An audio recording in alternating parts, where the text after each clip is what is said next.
بسم اللہ الرحمن الرحیم۔ السلام علیکم ناظرین کرام، نئی ویڈیو میں آپ کو خوش آمدید کہتے ہیں۔ اس وقت پاکستان کے اداروں کی جانب سے ایک بڑا سرپرائز آیا ہے اور 9 مئی کے واقعات کے بعد سے لے کر آج کے دن تک پی ڈی ایم کی حکومت بہت محنت کرتی آئی ہے تاکہ اداروں اور پاکستان تحریک انصاف کے درمیان خلیج کو جتنا گہرا کیا جا سکتا ہے اتنا گہرا کر دیں، کیونکہ اس کا بینیفیشری ایک ہی ہے اور وہ ہے پی ڈی ایم کا ٹولہ۔ اس کے علاوہ یہ کسی کے مفاد میں نہیں ہے، اس لڑائی کا کسی کو فائدہ نہیں ہے، نہ پاکستان کی پاورفل ملٹری اسٹیبلشمنٹ کو اس کا فائدہ ہے، نہ پاکستان کے مقبول ترین سیاسی رہنما عمران خان کو اس کا فائدہ ہے۔ انفارچونیٹلی چیزیں پوائنٹ آف نو ریٹرن پر جا چکی ہیں، لیکن عمران خان اور پی ٹی آئی کے لیے کس طرح سے کچھ چیزیں گیم چینجر ثابت ہو رہی ہیں، اور عمران خان 9 مئی کے بعد اپنی پولیٹکس کو جس طرح سے لے کر چلے ہیں، اب یوں لگ رہا ہے کہ اس کے ثمرات بھی آنا شروع ہو چکے ہیں۔ آئی ایس آئی اور دیگر ایجنسیز کو نیا ٹاسک سونپا گیا ہے پاکستان ملٹری کی ہائی کمانڈ کی جانب سے۔ اس حوالے سے بڑی اہم ڈیولپمنٹس ہیں۔ پھر لاہور ہائی کورٹ نے لاہور سمیت پنجاب کے 11 اضلاع میں پاکستان تحریک انصاف کے کارکنوں کی نظر بندی کالعدم قرار دیتے ہوئے تمام افراد کو فوری طور پر رہا کرنے کا حکم دیا ہے۔ جسٹس صفدر سلیم شاہد نے درخواست پر 9 صفحات پر مشتمل ایک تحریری فیصلہ جاری کیا ہے۔ عدالت نے اپنے فیصلے میں ڈاکٹر یاسمین راشد سمیت دیگر افراد کی نظر بندی کے احکامات خلاف قانون قرار دیے ہیں۔ فیصلے میں کہا گیا ہے کہ 9 مئی کے واقعات کے حیران کن واقعے نے پرامن اور جمہوری ملک کی مسخ شدہ تصویر پیش کی۔ امن و امان قائم رکھنا حکومتی ذمہ داری تھی۔ اس دن جو ہوا وہ نہیں ہونا چاہیے تھا۔ حکومت کو بھی اس سلسلے میں اپنا کردار ادا کرنا چاہیے تھا۔ عدالت نے لاہور، وزیرآباد، جھنگ، شیخوپورہ، حافظ آباد، سیالکوٹ، منڈی بہاؤالدین، گجرات، ننکانہ صاحب، گوجرانوالا اور نارووال میں پی ٹی آئی کارکنوں کی نظر بندی کو کالعدم قرار دیتے ہوئے فیصلے میں کہا کہ 9 مئی کو سیاسی لیڈرز کی گرفتاری پر ملک بھر میں افسوسناک رد عمل آیا۔ حکومت نے اس واقعے پر بغیر سوچے سمجھے لاتعداد نظر بندی کے احکامات جاری کیے۔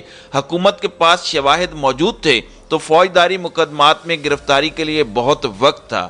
جسٹس صفدر سلیم شاہ نے کہا کہ گرفتار افراد کو الزامات کا پتہ تو ہو تاکہ وہ اپنا دفاع کر سکیں۔ بغیر مقدمات کے شہریوں کو اٹھا کر جیلوں میں ڈالنا افسوسناک امر ہے۔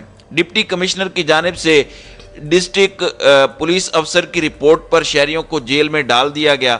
ڈپٹی کمشنر کا نظر بندی کا فیصلہ خود مینٹیننس آف آرڈر کے 1960 کے سیکشن 3 کی خلاف ورزی ہے۔ فوری طور پر ان افراد کو رہا کیا جائے۔ اب یہ حکم تو ناظرین کرام آ گیا، لیکن اب نظر بند افراد کو کسی اور مقدمے میں نہ گرفتار کر لیا جائے، یہ الگ بات ہے۔ اس کے لیے پریس کانفرنس کی ایک شرط ہے جسے میں یہ سمجھتا ہوں کہ پاکستان کی پارلیمنٹ کو ایک احسان کرنا چاہیے، اور پاکستان کی پارلیمنٹ کو اسے پاکستان کے قانون کے اندر ڈال دینا چاہیے، آئین کے اندر ڈال دینا چاہیے کہ جو بندہ نظر بند ہے یا گرفتار ہے اس پر جتنے مرضی سنگین الزامات ہیں، چاہے اس پر فوجی تنصیبات پر منصوبہ سازی کے الزامات ہیں، لیکن اگر وہ ایک پریس کانفرنس کرے اور عمران خان نامی ایک شخص اس سے وہ اپنی راہیں جدا کرنے کا کہے اور کہے کہ میرا اس سے کوئی تعلق نہیں ہے، تو اس کے اگلے پچھلے سارے گناہ معاف ہو جائیں۔ ملک میں اس وقت یہی سچویشن بنی ہوئی ہے۔ اب ناظرین اکرام، فواد چودھری والی کل کی ڈیولپمنٹس آپ کے سامنے ہیں، کس طرح وہ ایکٹیو ہوئے اور معاملات ہوئے۔ اس وقت ان تمام تر معاملات میں حکومت سپوائلر کا کردار ادا کر رہی ہے۔ میری ناقص رائے کے اندر 9 مئی کے 2 ویژولز انتہائی دلخراش تھے۔ ایک، جس طرح سے عمران خان کو ذلت آمیز طریقے سے گرفتار کیا گیا، اور پھر جس طرح سے آرمی پراپرٹیز کو آگ لگائی گئی۔ اب جو ہوا سو ہوا۔ اب اس میں جو قصوروار ہیں ان کے ساتھ بے شک آئین اور قانون کے مطابق آنی ہاتھوں سے نپٹا جائے۔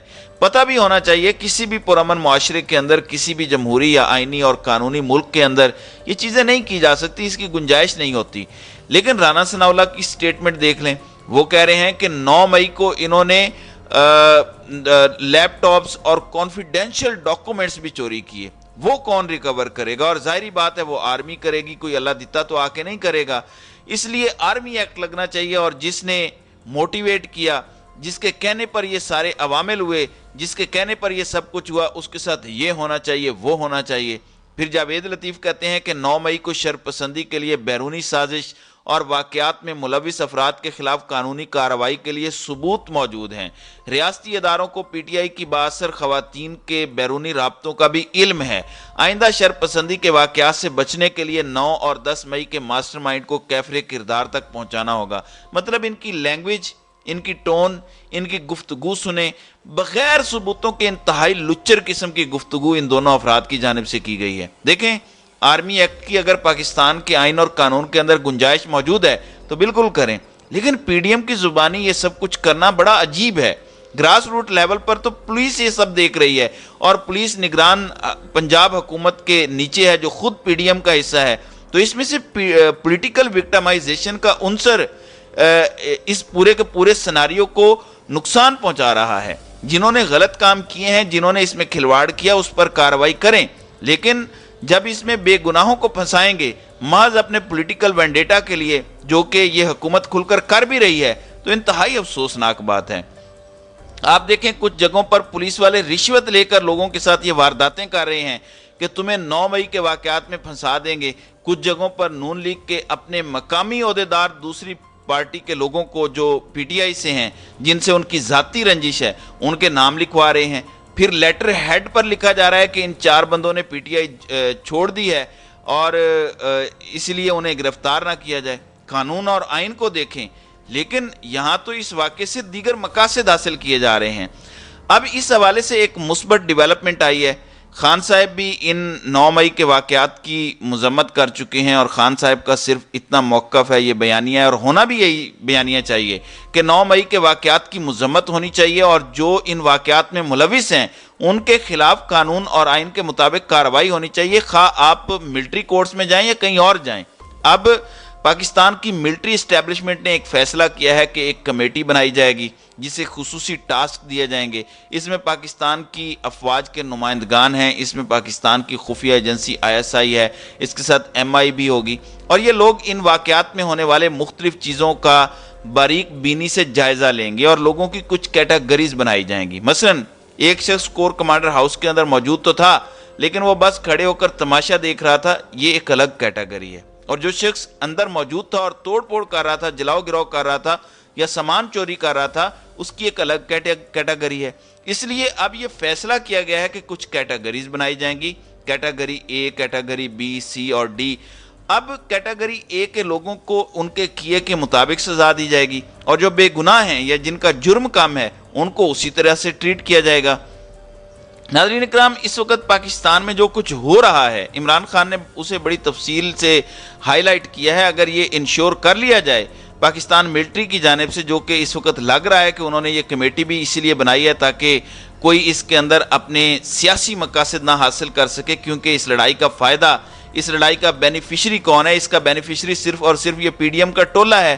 عمران خان اور اسٹیبلشمنٹ میں اس وقت بڑی لڑائی ہے، لیکن لڑائی اصولوں پر ہونی چاہیے، جس کے ساتھ قانون کے مطابق کچھ بنتا ہے، سزا بنتی ہے، اس کو سزا دیں، لیکن اگر کوئی بے قصور ہے تو اس کے ساتھ یہ نہیں ہونا چاہیے، زیادتی نہیں ہونی چاہیے، ظلم نہیں ہونا چاہیے۔ تو یہ سارے کے سارے معاملات سمجھنا ضروری ہے۔ عمران خان کے لیے اگر یہ سب ہو جاتا ہے کہ خصوصی طور پر چیزوں کو آبزرو کیا جائے اور واقعی میرٹ کو مد نظر رکھا جاتا ہے، ذاتی رنجش کو دل میں رکھ کر، اور پی ٹی آئی کی نفرت یا بغض عمران میں کچھ نہیں کیا جاتا، تو یہ بڑی خوش آئند بات ہوگی۔ اب یہ عمران خان کا نیریٹو بھی ہے اور مطالبہ بھی ہے، اسے جو مرضی رنگ دیا جائے یہ الگ چیز ہے۔ خاص طور پر وہ خواتین جو بے قصور ہیں انہیں فوراً ریلیز کیا جائے، دیگر بے قصور لوگوں کو بھی چھوڑا جائے، کیٹیگریز بنا کے اس کے مطابق ٹریٹ کیا جائے، سب کو ایک چھڑی سے نہ ہانکا جائے۔ یہ نہیں کہ کسی کا سر اتارنے والے کی سزا بھی سزائے موت ہے، اور کسی نے کوئی چیز اٹھائی تو اس کو بھی سزائے موت دے دی جائے۔ تو ایک فرق ہے، اس فرق کو ملحوظ رکھنا چاہیے۔